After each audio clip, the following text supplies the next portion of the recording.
el asunto no se queda ahí.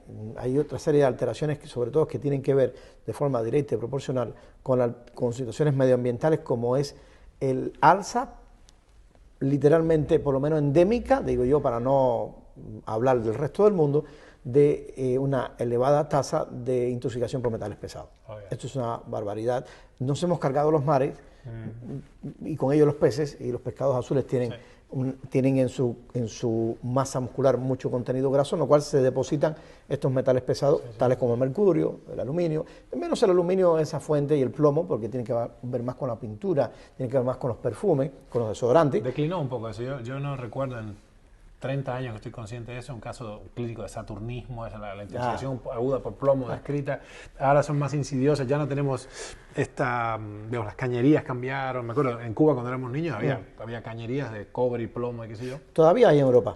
¿Es así? En diferentes partes. Claro, Sí. Viejo continente. Claro. Todavía hay en Europa. Es impresionante. Mira, vine a presentar al Congreso unas slides que muestran cómo la intoxicación por aluminio, y claro, el gran problema que tenemos cuando hablamos de intoxicación es que los colegas piensan en intoxicación aguda.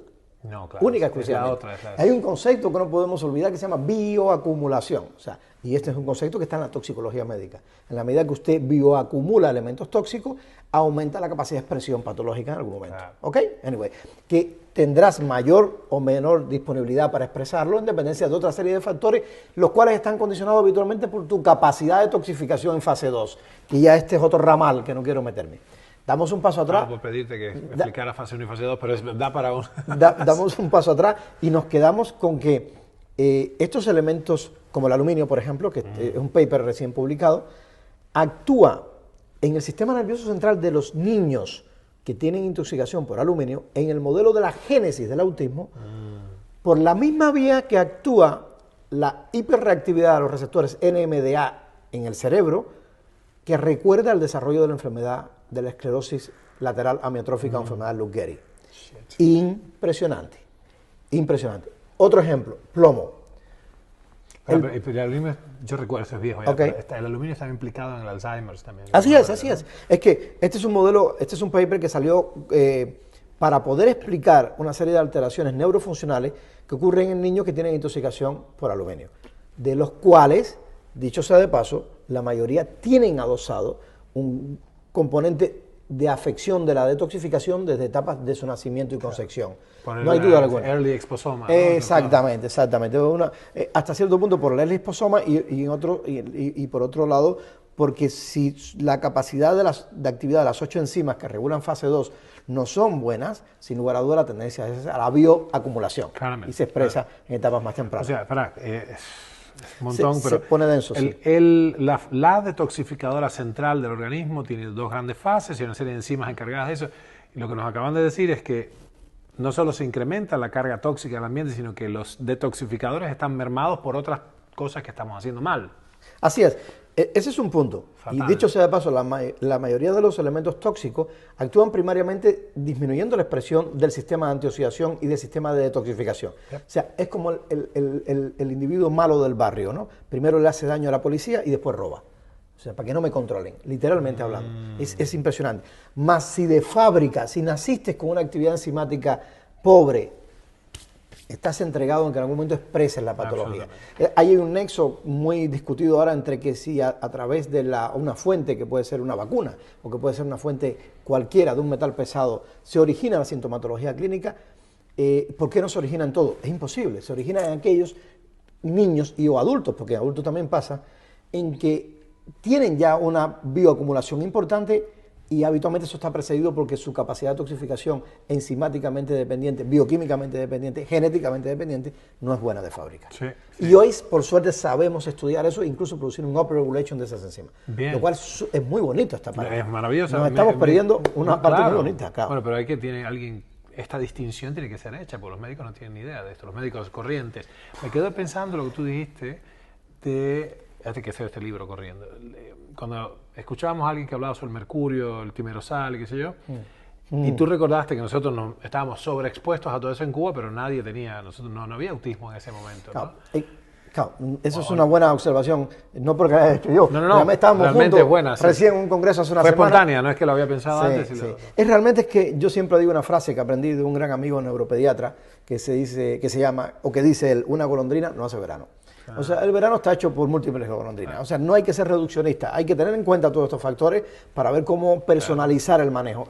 No hay duda que es mucho más difícil, más es mucho más bonito. Sí, y sacas adelante muchísimos pacientes que habitualmente no se saca adelante.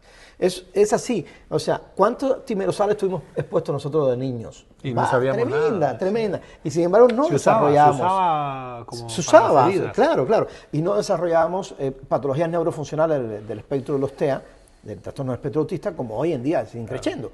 Es una patología medioambiental multifactorial, no hay duda alguna, donde hay una constelación de alteraciones bioquímicas que conllevan al manejo estrecho y personalizado, y si no, no hay mejoría de la situación. Y lo que llama la atención es cuando manejas estos 4 o 5 variables de forma objetiva, siempre hay mejoría. No tengo un paciente que no haya mejorado. Un 10, un 20, un 50, un 95, pero siempre hay mejoría.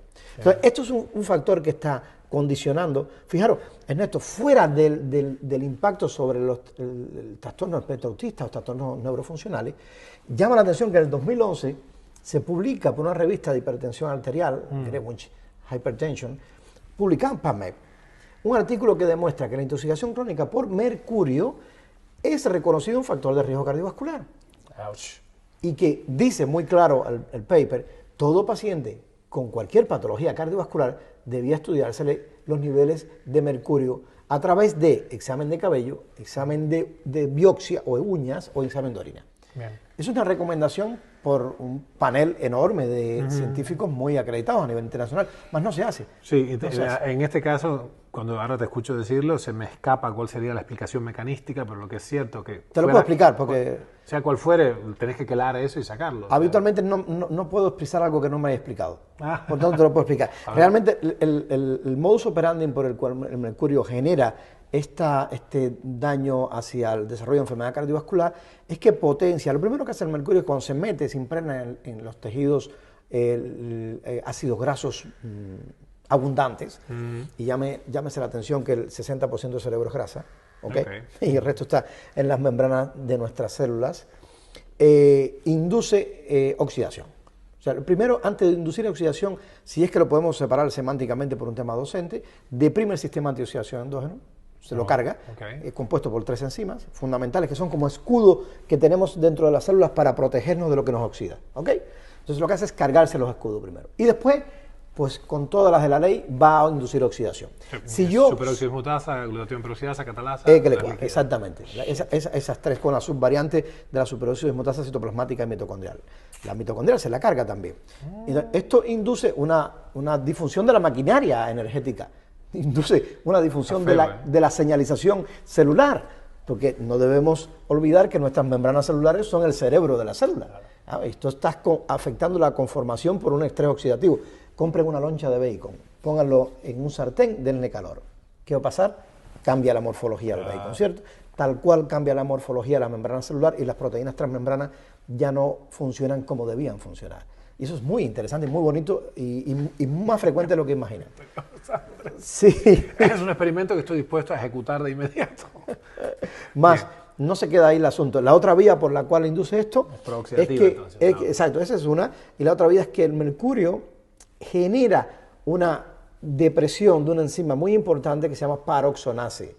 Y la paroxonase tipo 1, una enzima que además se empezó a estudiar con las intoxicaciones crónicas por órgano fosforado, por la sobreexpresión de la misma. Habías explicado en Lima. Ok, sí. La paroxonase tipo 1, ¿qué es lo que hace? Deprime el HDL captador, la High Density Lipoprotein. El colesterol bueno te lo deprime. Pero cuidado, cuando medimos colesterol a los pacientes en el laboratorio, miden la suma y hay HDL captadores y no captadores. Si tú puedes tener un HDL en 80 y decirle al paciente, estás entero, no te preocupes que vas a ir estupendo.